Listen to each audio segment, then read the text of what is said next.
Acompanhando comigo aqui agora, olha só. Pegando esse mesmo verbo, eu vou colocar agora a seguinte estrutura, ó. Sua aprovação, terror, procederá de muito estudo. Então vamos lá, candidato, aluno, sua aprovação procederá de muito estudo. Opa, é o mesmo verbo proceder, está vendo aqui, ó? Aqui em cima nós falamos que ele é intransitivo, e nós falamos que de Belém é uma adjunta adverbial de lugar, não foi? Agora aqui embaixo, veja só, sua aprovação procederá de muito estudo. Qual é o detalhe aqui, moçada? Nós sabemos que sua aprovação é o sujeito, beleza? Procederá de quê? De muito estudo. Veja a pergunta que eu faço. Eu faço a pergunta de onde? Estudo é lugar? Não. Então não faça a pergunta de onde. Sua aprovação procederá de quê? De muito estudo. Então eu passo a ter agora o objeto indireto, tá legal? Acompanhando comigo aqui, ó. Sua aprovação procederá de quê? De muito estudo. Então nós temos o objeto indireto aqui.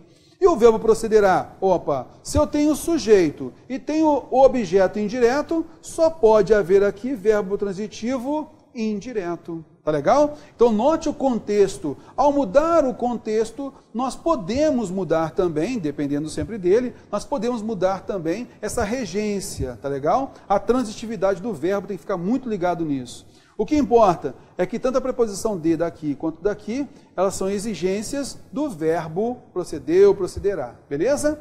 Tranquilinho, muito cuidado com isso, tá? Ok, e aqui, gente, chove gente perguntando, terror do céu, pelo amor de Deus, de Belém, por que esse tal de Belém não pode ser um objeto indireto? Porque a estrutura é a mesma, deixa eu limpar aqui, ó, para ficar mais fácil. Aí é só você notar, para eu gerar o de Belém, eu faço a pergunta de onde o objeto indireto não transmite circunstância de lugar, belezinha? Tranquilinho, vamos lá, pegando o próximo aqui, ó. O verbo chegar é outro também, que a gente tem que tomar cuidado, tá? Primeiro detalhe do verbo chegar. O verbo chegar, ele não exige preposição em. Então, quando a gente fala assim, rapaz, cheguei na festa, foi muito legal lá, cheguei na festa. Quem chega não chega em algum lugar, chega a algum lugar. Porque o verbo chegar, ele transmite uma ação de movimento. Então, é um movimento a um destino, tá legal? Por isso, exige preposição a. Belezinha? Tranquilão. Aí, esse é o primeiro detalhe. O segundo detalhe é o seguinte, por quê? Às vezes o verbo chegar, ele marca essa ideia, né, de destino, correto? O destino pode ser um lugar, mas o destino também pode ser uma situação, né? Então, também pode ser um tempo. Chegamos ao ano tal. Ano tal não é lugar. Esse destino pode ser um tempo, beleza? Então, é o contexto que vai nos mostrar isso. Veja então aqui essa frase. Cheguei ao hotel. Terror, chegou aonde mesmo? Ao hotel. Olha a pergunta que eu faço. Aonde? Isso é lugar. Acompanhando comigo. Cheguei ao hotel. O sujeito aqui é o culto eu. E ao hotel é o nosso adjunto adverbial de lugar. Quem chega, chega aonde? Belezinha, ó? Chega aonde, hein, terror? Beleza. Adjunto adverbial de lugar. Então, se eu tenho sujeito, se eu tenho adjunto adverbial de lugar, aqui, então, nós temos um verbo intransitivo. Beleza? Olha a pergunta que nós fizemos, ó. Aonde, hein, terror? Beleza. Ok, tranquilinho, vamos que vamos. Pegando aqui a próxima, olha só. Cheguei da Bahia. Oh, maravilha. O verbo chegar, como ele transmite ideia de movimento, ele pode dar uma relação de destino a alguma coisa, a algum lugar, né?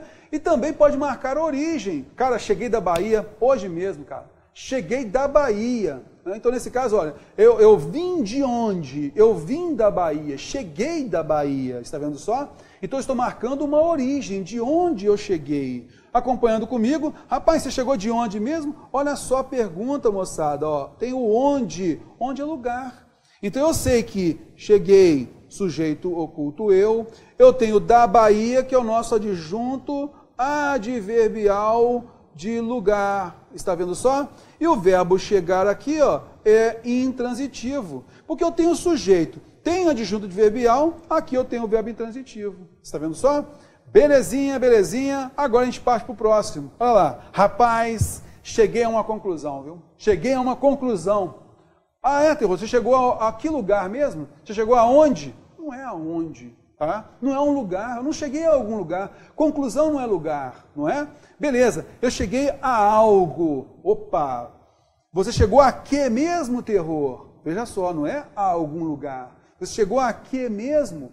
Então, neste caso, a uma conclusão é algo, é o objeto indireto. Acompanhando comigo, olha só. Cheguei a uma conclusão. A uma conclusão é o nosso objeto indireto. Está vendo só? Beleza, opa! O verbo chegar tem como sujeito oculto eu. Eu cheguei, quem chega, chega a. Então, esse verbo chegar é intransitivo. Opa, desculpa. É o verbo transitivo indireto, beleza? Porque há uma conclusão, é o nosso objeto indireto. Viu só, moçada? Então, a gente percebeu o verbo chegar aqui, ó, como intransitivo, né? Ó, porque ao hotel e da Bahia são adjuntos adverbiais de lugar. Está vendo? Beleza. E há uma conclusão, não fiz a pergunta onde, né? Mas a que. Então, nós temos aqui algo, é o nosso objeto indireto. Então, resta ao verbo chegar ser transitivo indireto. Belezinha? Tranquilinho? Aí, a gente vê o que, moçada? A gente vê a estrutura, a forma como a banca vem cobrando da gente essa sintaxe da oração. O que ela faz? Ela desordena, né? Ela pega o sujeito e coloca depois, ela distancia o sujeito do verbo. Para quê? Para tentar te pegar na concordância verbal, para tentar te pegar num uso equivocado da crase, para tentar te pegar no uso errado de uma vírgula. É justamente isso. E onde ela vai cobrar isso? Lá no tópico, redação, confronto de frases corretas e incorretas. É assim que ela faz. Marca a alternativa correta, só isso. E aí você tem que ler todas as frases, todos os períodos e observar se há algum equívoco. Então, a gente tem aqui algumas orações para a gente perceber, poxa, a flexão está correta, né? Os termos da oração, quais são eles, pode colocar vírgula, não pode, a gente vai colocar aqui agora para você observar, olha só.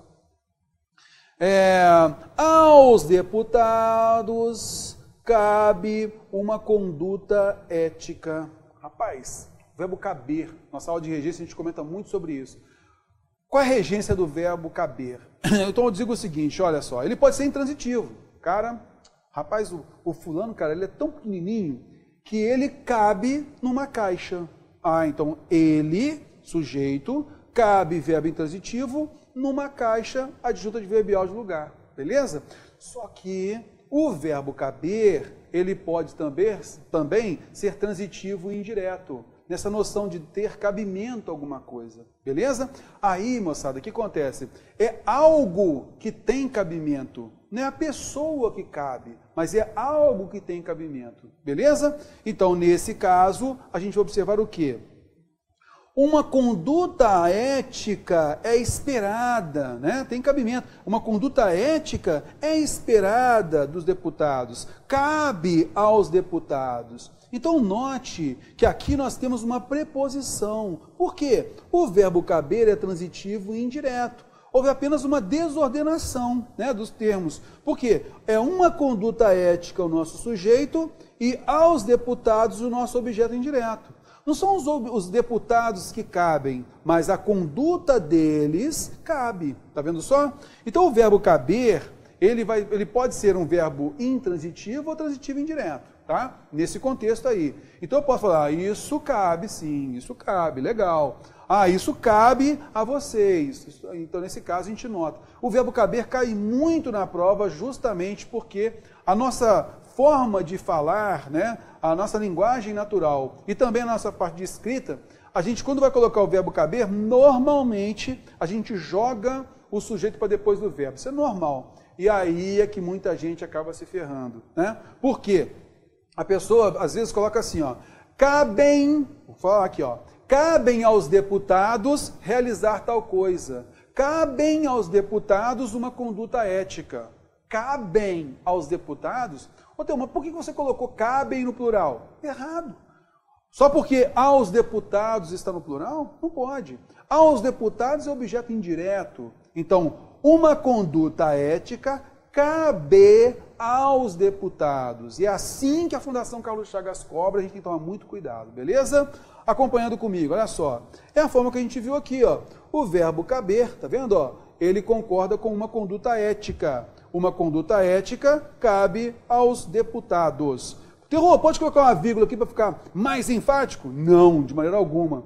Não se pode inserir vírgula entre objeto indireto, verbo e seu sujeito. Sujeito, verbo, objeto indireto. E assim por diante. Belezinha? Cuidado com isso. Vamos pegar aqui o próximo. Nós temos aqui, basta uma conduta ética. Moçada, basta uma conduta ética.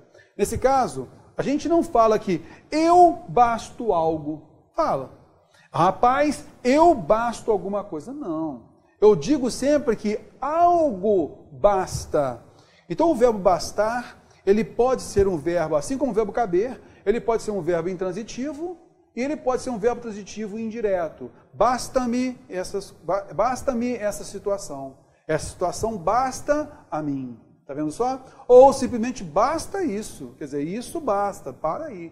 Tá vendo só? Nesse caso, o verbo bastar é intransitivo, tá ok? É a mesma coisa que acontece aqui, ó. O verbo bastar, ele é um verbo intransitivo e uma conduta ética é o nosso sujeito. Uma conduta ética basta, simplesmente isso. E aí, como que a banca coloca na prova? Vamos lá, lembra que a gente falou lá, ó, o candidato, ó, o candidato realizou a prova, tá? O candidato realizou a prova. Aí eu tenho o verbo realizou, que é transitivo direto, e eu tenho a prova, que é o objeto direto, tá ok? Aí ela pede, dentre as alternativas, aquela que tem o mesmo tipo de complemento, tá? A prova aqui é o objeto direto. Você tem que fazer o quê? Você tem que achar o objeto direto. Aí o que a banca faz na letra A, ela coloca isso aqui, ó. Basta uma conduta. Ela faz isso, ó. Aí, para quê? Aquela pessoa desavisada, né, que não está ligada, ela acaba percebendo, opa, isso daqui, ó, basta uma conduta, basta isso. Aí ela mete isso aqui como objeto direto e aí marca essa alternativa como correta. Pode? Não, cara, não. Porque não é eu basto algo, mas algo basta. Por isso nós temos aqui, ó, uma conduta ética sujeito. E o verbo basta é intransitivo. Não cabe essa alternativa. Tá legal? Cuidado com isso. Então aqui, ó, esse verbo concorda com uma conduta ética do seu sujeito. Cuidado com isso, beleza? Mais um aí, deixa eu limpar isso daqui, ó. Mesma estrutura, né? Nós temos o verbo existir. E aí, moçada, o verbo existir é um verbo, por essência, ele é um verbo intransitivo. Tá? Então, algo existe, só que nós, né, falantes da língua portuguesa no Brasil, a gente, normalmente, quando vai usar o verbo existir, ele é um verbo intransitivo, a gente faz o quê? A gente coloca o sujeito depois. Isso é normal a gente fazer. Em vez de eu falar o seguinte, ó, de repente eu falo assim, ó, a empresa existe, né? Existe a empresa há tantos dias, há tantos anos, né? É normal a gente falar isso. Em vez de eu falar assim, ó, problemas existem na empresa, a gente fala o quê? Existem problemas nessa empresa aí. É normal a gente deslocar o sujeito para depois do verbo. Terror. Já que eu desloquei o sujeito para depois do verbo, pode meter uma vírgula aí? Não. Eu não posso colocar uma vírgula entre sujeito e verbo. Não pode fazer isso. Beleza? Acompanhando comigo, olha só. O verbo existir, ele é intransitivo e uma fórmula mágica é o nosso sujeito. E aqui o não é um adjunto adverbial de negação, tá? Esse verbo concorda com quem? Com o seu sujeito, uma fórmula mágica, tá? Belezinha? Vamos à frente. Verbos de ligação. Moçada, eu vou aqui apresentar alguns verbos de ligação e seus sentidos, né? Basicamente para você perceber mais alguns verbos de ligação. Não para você ficar decorando os seus sentidos e tal. Tá legal? Acompanhando comigo, olha lá.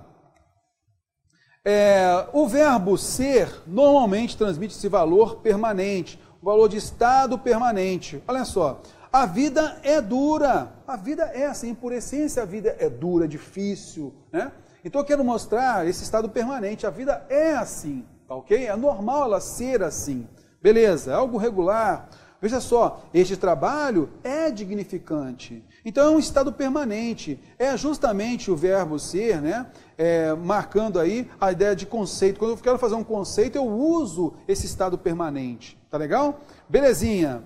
Ele pode também transmitir um estado transitório. Aí normalmente esse estado transitório, a gente tem o verbo estar ou o verbo achar-se, tá? A camisa estava manchada, olha só. Então ela ficou por um determinado momento e agora não está mais manchada, tá ok?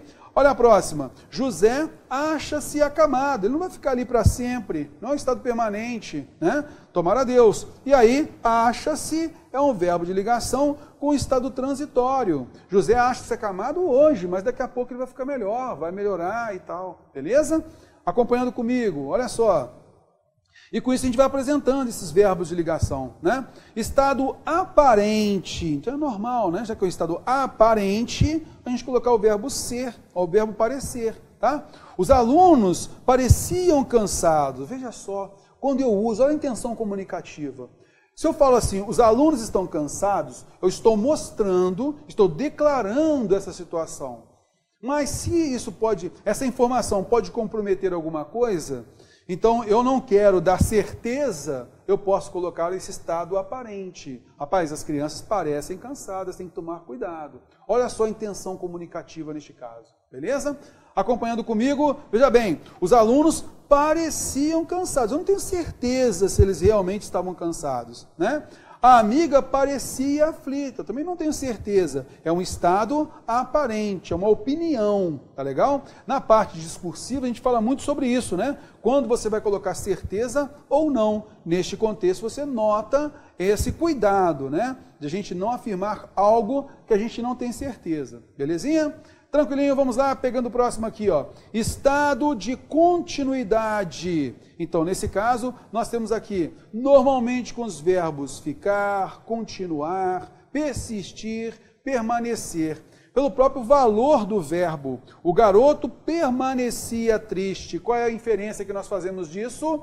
Se eu uso que a criança permanecia triste, é porque antes ela estava e ainda continua assim, esse estado de continuidade. Na interpretação de texto, a gente nota algumas inferências, a banca pode cobrar assim, tá legal? E o elemento linguístico que nos prova que efetivamente a criança se encontrava assim e ainda continua, é justamente esse verbo, beleza? Acompanhando comigo, nós temos ele continuava feliz, ele estava feliz e deu continuidade a isso, ele continuava feliz até tal momento, que a gente está usando aqui o pretérito imperfeito, né? Em determinado momento isso vai parar, beleza? Tranquilinho, vamos lá, continuando aqui.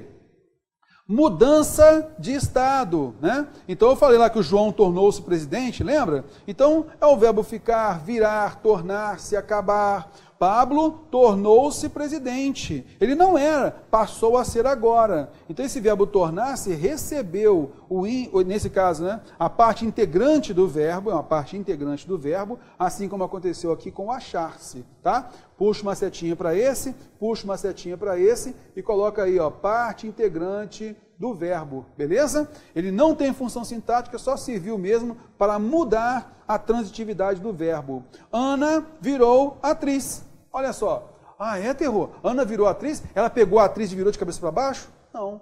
O verbo virar, ele pode sim ser transitivo, né? Então eu posso falar que Joaquim virou a cadeira, então ele virou, forçou e virou a cadeira. Colocando o artigo, a gente vai dar relevância para esse sentido, né? Virar alguma coisa.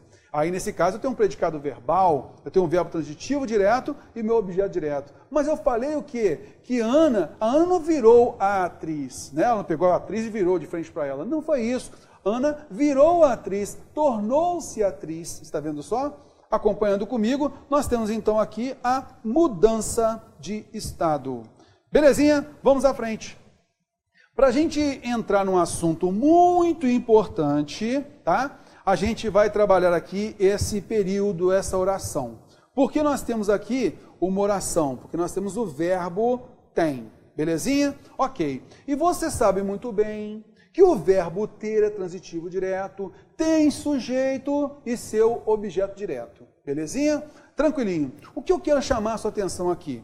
Eu quero chamar a sua atenção pelo seguinte: quais são, os termos básicos da oração? A gramática divide em termos essenciais, sujeito, predicado, termos essenciais, né, o sujeito, predicado, e nós temos os termos integrantes, objeto direto, objeto indireto, complemento nominal. Temos acessórios, aí nós temos, nos termos acessórios, nós temos o adjunta de nominal, né, por exemplo. Aí o que você vai notar, moçada? O que importa aí é você perceber o seguinte. O básico é o que a gente mostrou lá naquela sequência de frases. Aquilo ali é o básico. E entre eles não há vírgula, beleza? Tranquilo. Mas o que pode acontecer é o seguinte. O que é normal? Nós temos o sujeito, esse sujeito tem um núcleo, e a gente pode colocar alguns termos caracterizadores, chamados de periféricos também, né? Que a gente vai chamar de adjunta de nominal. Então eu falo, de repente, que o aluno fez a prova. Então eu tenho, quem é o núcleo desse sujeito, o aluno? Aluno é o núcleo. E o é o quê? Adjunta de nominal. Beleza? Aqui nós temos o sujeito com seu núcleo e adjunta de nominal. Fez. Quem faz, faz algo. Fez o quê? A prova. A prova é nosso objeto direto. Quem é o núcleo? Prova. E nós temos o adjunto de nominal, que é o artigo, o a, né? Beleza. O artigo, ele por essência é adjunta de nominal. É o normal dele ser adjunta de nominal. Belezinha? Tranquilo. Só que a gente vai perceber ao longo de nossas aulas, e a Banca Fundação Carlos Chagas explora bastante isso, não só a Fundação Carlos Chagas, mas também as outras também fazem isso. A gente vai também observar que existem alguns termos que não fazem parte do adjunto do sujeito ou do objeto. Eles fazem, na realidade, um prolongamento deles, né? São outro termo, mas, naturalmente, eles podem fazer uma extensão daquele termo. É justamente isso que eu quero mostrar aqui para você, tá bom? Com essa oração aqui. Olha só, nós temos, então, a oração. Os alunos fiéis ao estudo não têm medo de provas daquela banca, tá? Beleza. Então, Terror, vem cá. Tem está no plural por conta de qual palavra? Ah, ele está no plural por conta do núcleo do sujeito. Esse núcleo é quem? Alunos. Tá vendo? Alunos têm. Ô, Terror, alunos têm o quê, hein, cara? Alunos têm medo. Pronto. Então, se você for perceber, nós temos aqui, ó, alunos. É o núcleo do sujeito. Está vendo aqui, ó? Beleza? O verbo tem é transitivo direto e medo é nosso objeto direto. Belezinha? Tranquilinho, ok, show de bola. Terror, mas agora eu quero saber quem é o sujeito desse carinha aí, desse verbo tem aí. Vamos então observar. O sujeito, sintaticamente, o sujeito é quem? Os alunos fiéis. Tá, ó. Então nós temos aqui, sintaticamente, o sujeito é quem? Os alunos fiéis. Belezinha? Tranquilo. Ok. Ô, Terror, os alunos têm medo de quê? Desconsidera por enquanto o estudo e o não, tá? Beleza. Os alunos fiéis têm medo. Então, medo é o nosso objeto direto. Mas vem cá, é medo de quê? Aí você vai perceber que nomes transitivos como medo, como leitura, como construção. Nós temos então alguns substantivos, advérbios, adjetivos, que também vão reger, vão exigir complementos. Aí nós temos a regência nominal, sobre a qual nós falaremos no próximo slide aqui, tá bom? Beleza. Então, nesse caso, eles vão exigir um nome, né? Vão exigir um complemento desse nome. Esse termo é preposicionado. Acompanhando comigo. De provas daquela banca, olha lá, ó. De provas daquela banca é o nosso complemento nominal. Quem exigiu de provas daquela banca? O substantivo medo, que é o nosso objeto direto. Belezinha? Tranquilinho. Vamos então observar aqui numa boa. Ô, Terror, qual é a função sintática de daquela banca? Pegando aqui, ó. Bom, dentro do complemento nominal, nós temos o núcleo provas. Opa. Como ele é um termo preposicionado, nós temos uma preposição, e você sabe muito bem que preposição não tem função sintática. Ela, na realidade, ela se une a outras palavras para terem juntas uma função sintática. No caso aqui, o de se uniu a de provas daquela banca, justamente para ter a função de complemento nominal, todas elas. Beleza? E daquela banca? Não são todas as provas, mas são as provas especificamente daquela banca. Então eu tenho um valor restritivo aqui, ó. Eu tenho um valor restritivo. Ele é uma característica de provas. Então essa locução adjetiva aqui daquela banca vai ser então o nosso adjunto adnominal. Belezinha? Então o que você vai perceber? O termo da oração, ele é constituído de núcleo mais adjunto adnominal. Esse é o papel dele, beleza? Dentro do nosso sujeito aqui, ó, nós temos o quem? Nós temos o núcleo alunos, o adjunto adnominal os, está vendo aqui? E o adjunto adnominal fiéis, que é o nosso adjetivo aí, ó. Tá? Ó, os alunos fiéis. Beleza. Só que aqui, ó, veja que a gente teve aqui uma regência nominal por meio de um substantivo. O substantivo exigiu o complemento nominal, não é? Beleza. Agora aqui, ó, fiéis. Quem é fiel a algo, a alguém. Então, ao estudo completa o sentido do adjetivo fiéis. Nesse caso aí, que cumpre o papel de adjunto nominal. Então, nós temos aqui um complemento nominal. Tá vendo só? Os alunos fiéis ao estudo não têm medo de provas daquela banca. E o não, terror? O não, moçada, ele é um adjunto adverbial de negação. Belezinha? Tranquilo. O que eu quero dizer com isso? Vamos lá. Quem é o sujeito do verbo tem? Os alunos fiéis. Beleza. Quem é o objeto direto? Medo. Tranquilo. E nós temos de provas daquela banca o complemento nominal. Tá ok? Núcleo dele, provas, e daquela banca o nosso adjunto nominal. Tranquilinho, sem problema. O que às vezes acontece, você tem notado aí, né? O que às vezes acontece é o seguinte, a banca às vezes grifa os alunos fiéis ao estudo e pergunta se isso aí é o sujeito, tá? Ou considera que isso é o sujeito e coloca lá como correto. Os alunos fiéis ao estudo, o verbo tem, concorda com o seu sujeito, os alunos fiéis ao estudo. Aí a pessoa fala assim, poxa, terror, eu marquei essa alternativa como errada, porque ao estudo, né, ele é complemento nominal de fiéis. Então, nesse caso, não tem o sujeito, não é todo ele. O sujeito, então, seria só o quê? Os alunos fiéis. Isso seria o sujeito. Por isso que eu marquei errado. Não. Aí você vai compreender comigo aqui o seguinte, muitas vezes a banca vai estender esse sujeito. Por quê? Para transmitir a lógica. Não é só os alunos fiéis, mas são os alunos fiéis ao estudo.